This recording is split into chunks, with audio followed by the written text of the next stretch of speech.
So as we are entering into this time of great Yuga cycle transition phase, well, this is in 2022, I'm making this video in July 2022. As we're moving into this phase, I've seen the last 4 to 5 weeks more than I have in a long time. I'm beginning to see people's shadows beginning to emerge in front of me, and what's coming to the surface in the world today, I'm seeing not only through alternate media, because I don't listen to any mainstream media, it's all fucking garbage and disinformation. In alternative media fields where there is some degree of disinformation, but also there is information that becomes prescient, that has truth to it, in the essence, but also in regards to my own day-to-day experience with people that I'm meeting with and interacting with, I am seeing coming to the surface in regards to all my connections, all my relationships, intimate and otherwise. I'm seeing the worst of people's behaviour. I'm seeing their shadows coming up and showing themselves to me and expressing themselves to me, and those people who aren't self-aware of what's happening, what they're doing. I'm having a lot of experiences with people like that, and what that's doing for me is it's reflecting back at me parts of myself that I remember being, parts of myself that I have been in the past, showing me how much I have evolved and shifted and changed my perspective, and how my integrity, my fortitude, my dignity has become a big part of my life. My discipline has become a big part of my life. And how also at the same time, how compassion isn't necessarily a cuddle and a pat on the back, but often it's a hard no. It's a hard no. No, I will not tolerate your behaviour. No, I will not tolerate my behaviour. No, I will not tolerate being gaslit. No, I will not tolerate being in a situation, hanging out with people who bring up their bullshit and then gaslight or project that shit onto you or other people. I'm seeing a lot of this lately. I'm seeing a lot of this shit come to the surface in people's lives. I'm seeing their inability to be able to deal with it. And I feel as though this is part of the experience of what we're seeing now as the veil, the apocalypse, as the veil begins to lift. As it begins to lift, as the veil begins to lift, we are beginning to see, and this is only the beginning of it, we're beginning to see the puppet master at work. And this comes from on a macro level to a micro level.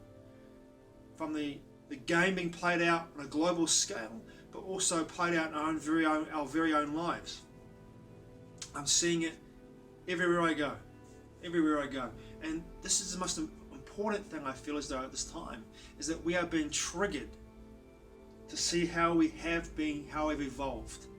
If we have evolved in a way that's conducive to moving forward, and also conducive to a place where we find harmony and peace in our lives. What are we projecting? How conscious are we of our thought processes? What are we creating? What aren't we taking personal responsibility for? Big questions, man. Big questions. I see it, like I said before, every day.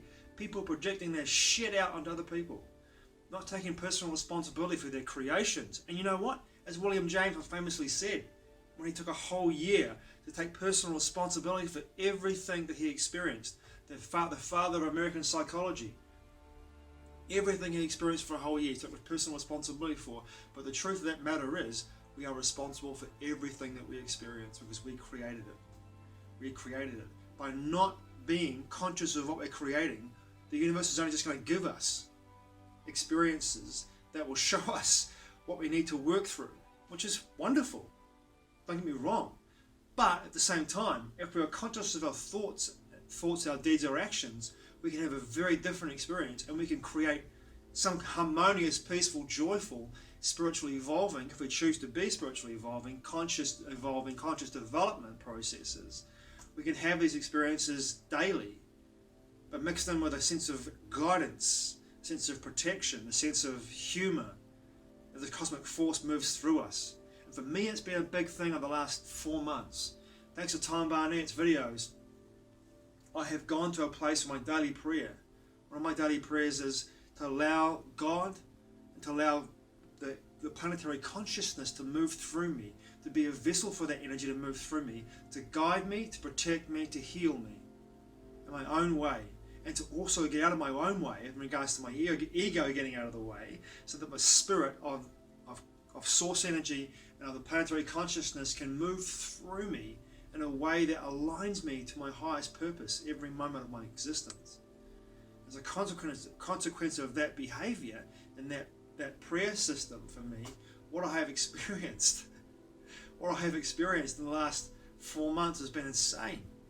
Absolutely insane, but in a good way, because it's given me a chance to move through experiences and see things in my life and meet people in my life who project at me, often gaslight me, in a way that makes me realize how far I have evolved, how much I have changed since this process began for me.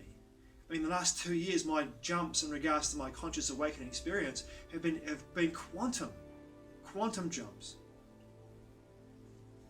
Enormous jumps. But I'm not, by any stretch of the imagination, evolved enough to say that I'm enlightened. It's ridiculous. But at the same time, I am. In my God nature, I am enlightened. And in your God nature, you are enlightened as well. The human nature, which we can bind to, which is the ego self, the persona, the masks that we wear every day. If we bind to those, then we're not enlightened. We're not living in the moment. We're not present. And this is one of the big things for me at the moment I'm learning about attachment, is about being present and giving my entire attention, my awareness, my self-awareness to the moment, and the moment only, because that's all there is the moment, and being in the moment, experiencing the moment at its fullest, without getting lost in stories, without getting lost in projections, without getting lost into the past, feeling into how it feels to be in that moment, and then considering the option of what I want to create from that moment for moving forward. What I want to create from my heart.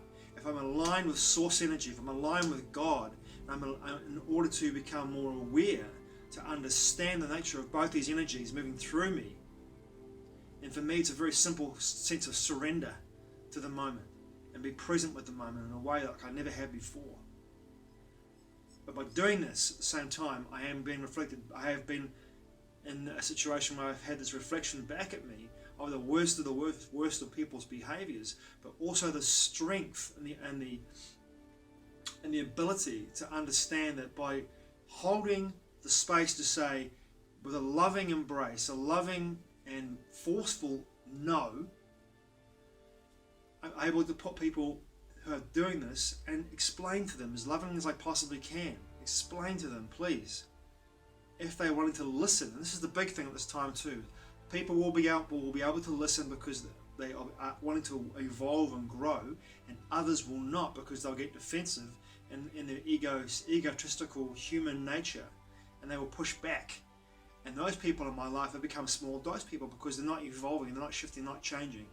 And I've had an experience in the last couple of weeks with somebody who's done just that. And for me, that person now is a small dose person, in fact, almost non-existent because of it. Because their actions belie their own words. They wanted something from me that I made it quite clear I wasn't available for. That particular person also had a number of experiences in their life that really were hypocritical of what they wanted to create due to the nature of their fear, nature of their trauma. There's no real sense of looking and stopping for that person at this time in their life. Stopping, checking in, seeing what's motivating them, seeing where their wounding is, their trauma is, and understanding the nature of healing that trauma is the first step in regards to evolving and changing and honouring, most importantly, honouring their dream. So now for me, where do I go from here? It's a good question. My thoughts create my reality. What am I going to feel into? That's going to create my reality as well. I do know one thing. I will continue to surrender to the forces of God and source energy and the planetary consciousness that moves through me every moment of my life, from here on out until I leave my body behind. I'll do so with my heart open, tenderly embracing that energy, and of course, naturally, having a good time while doing it, and finding the humour in every moment I possibly can. Thanks for watching, I truly appreciate it. Mā te wa. I'll see you again soon.